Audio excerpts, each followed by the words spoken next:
सदन में माननीय मुख्यमंत्री जी राज्यपाल के अभिभाषण का उत्तर दे रहे थे 2017 में, पहला सदन जब बैठा उन्होंने कहा था हम 100 दिन में लोकायुक्त की नियुक्ति करेंगे।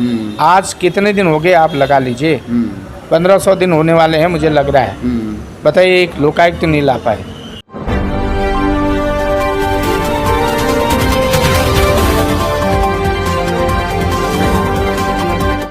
नमस्कार, मैं वकील अहमद। आप देख रहे हैं आज भारत। देहरादून के पीसीसी कार्यालय में मैं इस वक्त मौजूद हूं। मथुरा दत्त जोशी, जिन्हें हाल ही में कुछ और पद से नवाजा गया है, मैं इनसे बातचीत करूंगा। जोशी जी, स्वागत है आपका। धन्यवाद धन्यवाद। जोशी जी, पहले तो आप खैर सभी लोग जानते हैं आपको एक प्रवक्ता के रूप में। अब नई जिम्मेदारी क्या कुछ मिली है? महामंत्री संगठन बनाया गया है, संगठन को मजबूत करने की जिम्मेदारी दी है। बूथ स्तर पर कांग्रेस को मजबूत करेंगे और हमारा पहला उद्देश्य होगा कि इस प्रदेश में कांग्रेस की सरकार को लाना। सारे लोग मिलजुल के, हमारे सारे वरिष्ठ लोग, कनिष्ठ लोग, बूथ स्तर से लेकर प्रदेश स्तर के नेतागण एकजुट होकर कांग्रेस को सत्ता में लाने का प्रयास करेंगे। और भाजपा का जो कुशासन है, जन विरोधी ये सरकार है, भ्रष्ट सरकार है, किसान विरोधी सरकार है, नौजवान विरोधी सरकार है, इस सरकार को उखाड़ फेंकने के लिए सारे लोग एकजुट होकर संघर्ष करेंगे और 2022 में निश्चित रूप से कांग्रेस की सरकार यहाँ पर बनाएंगे। अच्छा, पहले प्रवक्ता के तौर से आपके ऊपर जो जिम्मेदारियां थी और इस वक्त जो है ना जो नया पद मिला है, तो आपको क्या लगता है कि और ज़्यादा जिम्मेदारियां बढ़ गई हैं?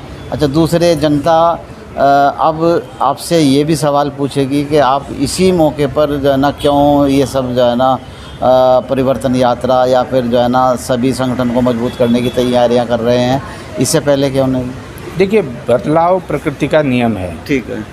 और मैं निश्चित रूप से आज भी वरिष्ठ प्रवक्ता हूँ और आप लोगों के आशीर्वाद से मुझे 2002 से लेकर 2014 तक प्रवक्ता और उप मुख्य प्रवक्ता, फिर 14 से लेके 2021 तक मुख्य प्रवक्ता के रूप में काम करने का मौका मिला।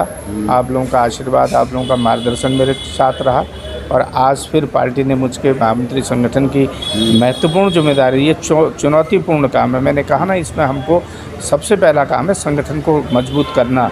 जो बूथ स्तर तक हमने संगठन ले जाना है, न्याय पंचायत स्तर पर, ब्लॉक स्तर पर, उस संगठन को मजबूत करना, क्योंकि चुनाव सामने है। सबसे बड़ी चुनौती है 2022 के चुनाव की, उसकी तैयारियां हमको करनी है। उसके लिए हम लोग लगे हैं। हमने पहले ही ज़िले वाइज हमने हमारे जो सम्मानित उपाध्यक्षगण हैं उनको ज़िले का प्रभारी बनाया है और जो हमारे महामंत्रीगण हैं हमने उनको संगठनात्मक जिलों का प्रभारी बनाया है और जो हमारे सचिवगण हैं 70 सचिवों को 70 विधानसभा का प्रभारी बनाया है।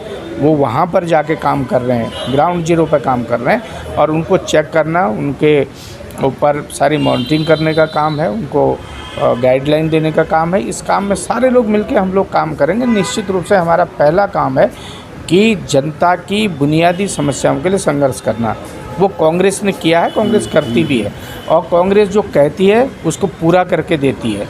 अगर हमने विकास की बात की तो हमने विकास किया है, हमने रोज़गार की बात है तो रोज़गार देने की बात की है। ये सरकार तो ये पहली सरकार होगी इतिहास में जो लोक सेवा आयोग से नौकरियां नहीं दे पाई। संगठित क्षेत्र की नौकरियां होती हैं, अनऑर्गेनाइज क्षेत्र में तो नौकरियां देना चलो मुश्किल काम होता है। और बताए 1,25,000 करोड़ के एमओयू साइन किए। हम मुख्यमंत्री से पूछना चाहते हैं, तीसरे मुख्यमंत्री आए हैं, बताइए कितने उद्योग यहाँ आए, क्या हालत है?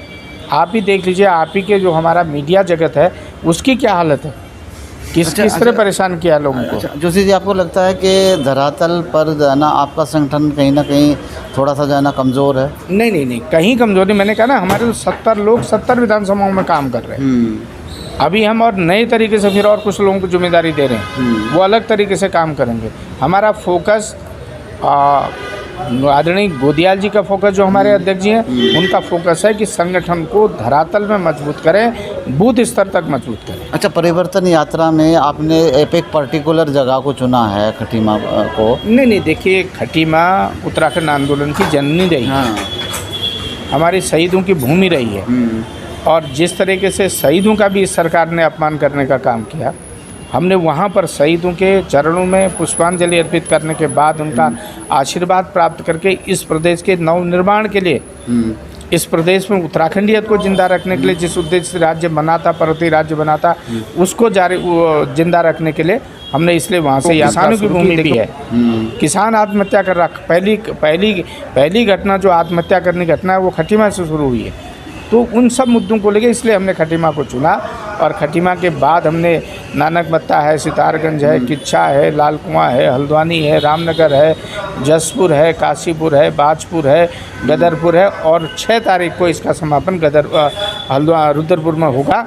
और ये बड़ा ज़बरदस्त समापन होगा। देखेगा जन सैलाब रुद्रपुर की सड़कों में उतरेगा, और तराई और नैनीताल, तराई भाबर में एक नया संदेश देने का काम कांग्रेस करेगी, और इस भारतीय जनता पार्टी के कुशासन से इस प्रदेश को मुक्ति दिलाएगी। अच्छा, आज 3 तारीख है, आज से परिवर्तन आता शुरू हो रही है। मौजूदा अपडेट क्या है आपके पास? मौजूदा बहुत अच्छी भीड़ खटीमा में है। आपके सामने अभी मैं बात भी कर रहा था, उसका अपडेट ले भी रहा था, और जनता का स्वतः स्फूर्त उत्साह है। जनता स्वयं आ रही कांग्रेस के लोगों को सुनने के लिए, कांग्रेस के सभाओं में सम्मिलित होने के लिए, और ये अच्छा रहेगा। कल आप देखिए, और हम इधर को आगे बढ़ेंगे। अभी इसके बाद 1 घंटे बाद हम नानकमत्ता में सभा करेंगे, गुरुद्वारे में माथा टेकेंगे, और गुरु जो नानक की भूमि है वो गुरु नानक देव से प्रार्थना करेंगे कि इस सरकार को सद्बुद्धि दे, और इस सरकार को यहाँ से उखाड़ पड़ने में हमको आशीर्वाद दे, हमें हमारा मार्गदर्शन करें, हमें उत्साह दें।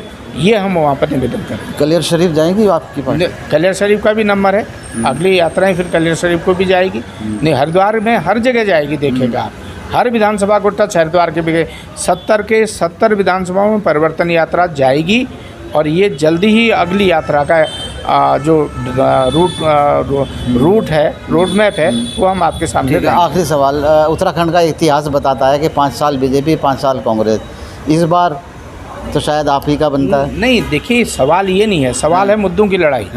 भारतीय जनता पार्टी को इस बात का जवाब देना पड़ेगा कि 5 साल में कौन सा काम उन्होंने किया जो 2017 में उन्होंने वायदा किया था। एक भी वायदा पूरा किया? मैं आपको एक छोटी सी बात याद दिलाना चाहता हूं कि सदन में माननीय मुख्यमंत्री जी राज्यपाल के अभिभाषण का उत्तर दे रहे थे 2017 में। पहला सदन जब बैठा, उन्होंने कहा था हम 100 दिन में लोकायुक्त की नियुक्ति करेंगे। आज कितने दिन हो गए आप लगा लीजिए, 1500 दिन होने वाले हैं मुझे लग रहा है। बताइए, एक लोकायुक्त नहीं ला पाए, गन्ना किसानों का भुगतान नहीं कर पाए। देखिए, आप देख लीजिए कितना इकबालपुर की चीनी मिल में कितना पैसा बकाया है। लक्सर की स्थिति वही है। आप बाजपुर की स्थिति देख लीजिए, आप जसपुर की स्थिति देख ले, क्या स्थिति है। भाजपा ने बहुत पाप किए हैं। यहाँ नौजवानों को प्रताड़ित करने का काम किया, किसानों को अपमानित करने का काम किया, व्यापारियों को आत्महत्या करने के लिए मजबूर कर दिया, महिलाओं के ऊपर घाट में, चमोली में घाट मोटर मार्ग के लिए महिलाएं आंदोलन कर रही थी, उनके ऊपर लाठीचार्ज करने का काम किया। इससे बड़ा अत्याचार और क्या होगा। चलिए, बहुत बहुत शुक्रिया, धन्यवाद। चलिए, जोशी जी की बातों से लगता है कि वाकई चुनावों का बिगुल बज चुका है, और जिसके चलते हालांकि इनका ये भी कहना है कि पहले से जो है ना मुद्दों की लड़ाई कांग्रेस लड़ती हुई आ रही है, लेकिन इस बार जो परिवर्तन रैली 3 तारीख को निकली है और 6 तारीख को समापन होगा, प्रदेश के अंदर ये वो संदेश जाएगा कि वाकई कांग्रेस ही प्रदेश की जनता की हितैषी है। अपने सहयोगी आरपी सिंह के साथ मुझे दीजिए इजाज़त। नमस्कार। जायका चाहिए, इनाम मुल्ला बिल्डिंग, देहरादून। मुगल जायका पर आइए। जायका चाहिए, इनाम मुल्ला बिल्डिंग, देहरादून। मुगल जायका पर आइए।